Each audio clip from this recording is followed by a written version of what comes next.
Your Holiness, you've just delivered a very powerful and serious message. And you've invited all of mankind to join your movement. Can you please explain to the people of Canada who exactly you are and what your role is? Well, I'm the fourth successor of the promised Messiah, whom I mentioned in my message. He claimed to be the reformer of the latter days, and before his death, he was promised by God that God would manifest the second phenomenon, which generally follows after the prophethood. So whenever a prophet dies, after him, other leaders are created by God to take up the message and perform the work from then on, like in a medley race. But the caliph, as we call such a man, or a resurgent perhaps, has not to add anything or to subtract anything from the message.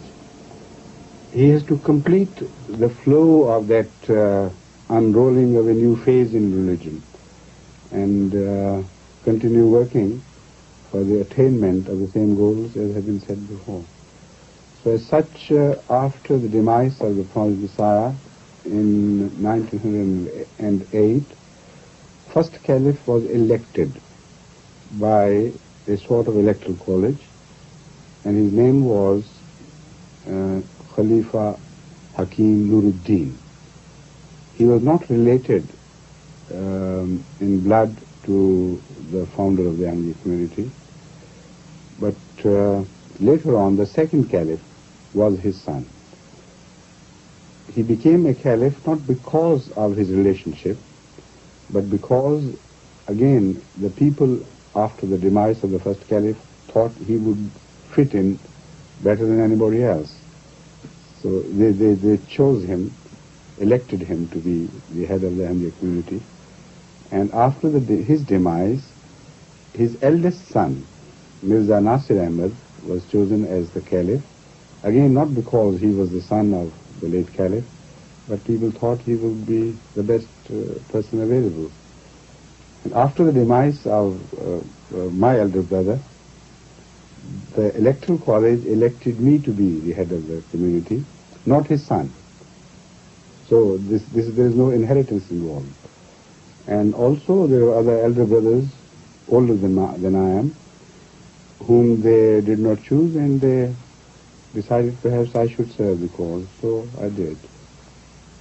So your role is to continue the work started by the promised Messiah? That's right, exactly so.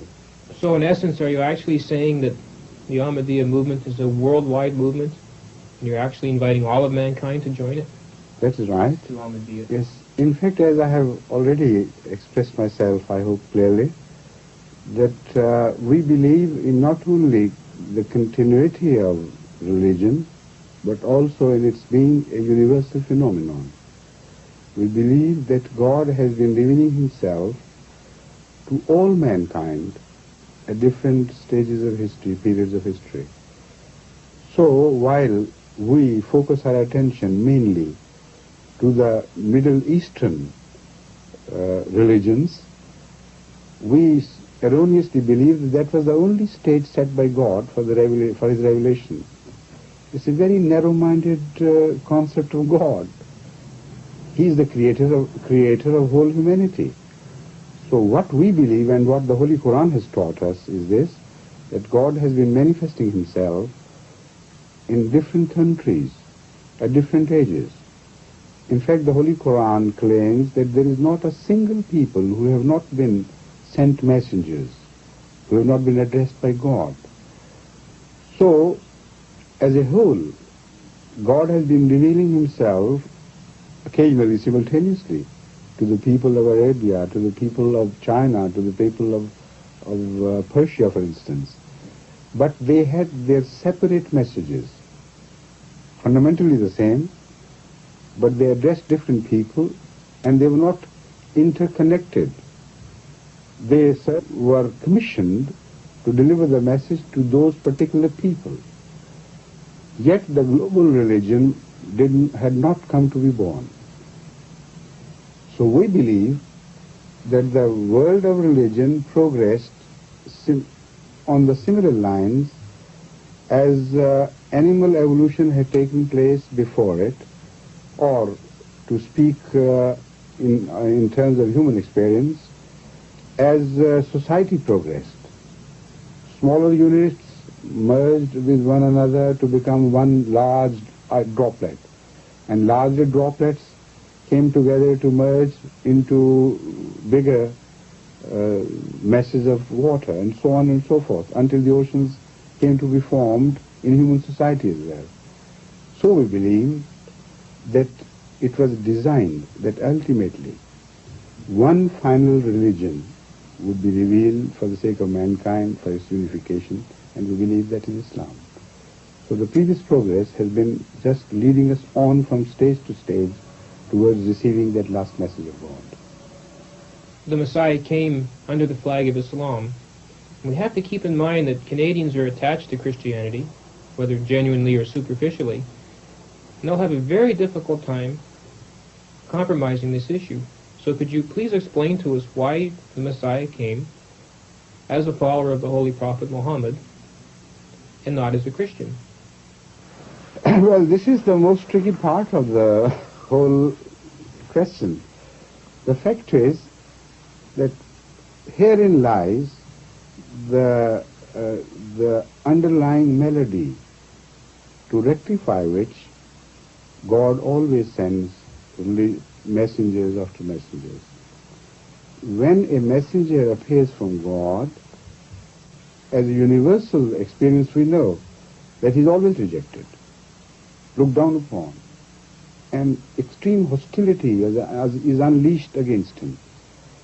But once that messenger of God has been accepted, then completely a new psychological process begins to take shape.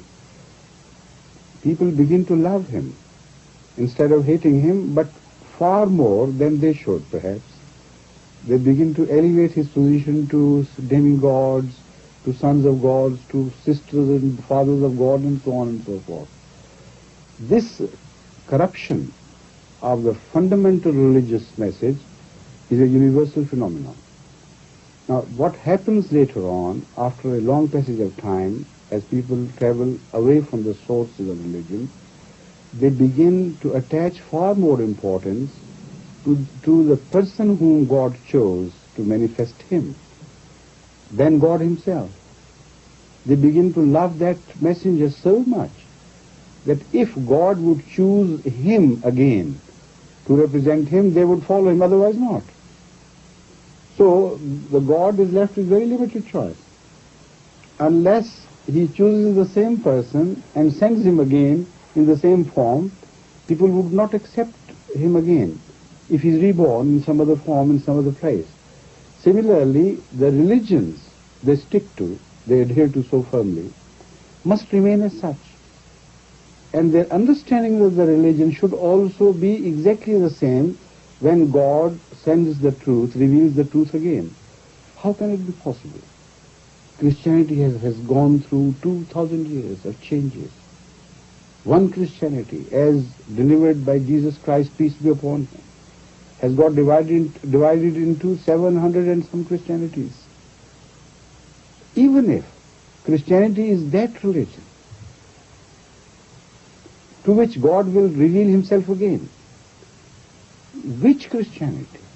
Is that of the Pope, the Christianity of the Pope, to be chosen by God, or Christianity of Martin Luther, or Christianity of somebody else? I mean, every sect of Christianity would go through the same dilemma again, even if Christianity is chosen as the last manifestation. So the answer to this is, be loyal to God. Let him choose whatever religion he reveals for your guidance. He is the ultimate objective of our creation. We must remain directed and oriented towards him. Whomever he chooses, whomever he pleases to choose, follow him. Therein lies the truth and the path of salvation. And this is my message. So in this age, that reformer is the promised Messiah. Of course, this is our belief that the promised Messiah is that man whom God chose, and his style of life, his manner of delivering the message, the whole personality is so similar to the same people of history.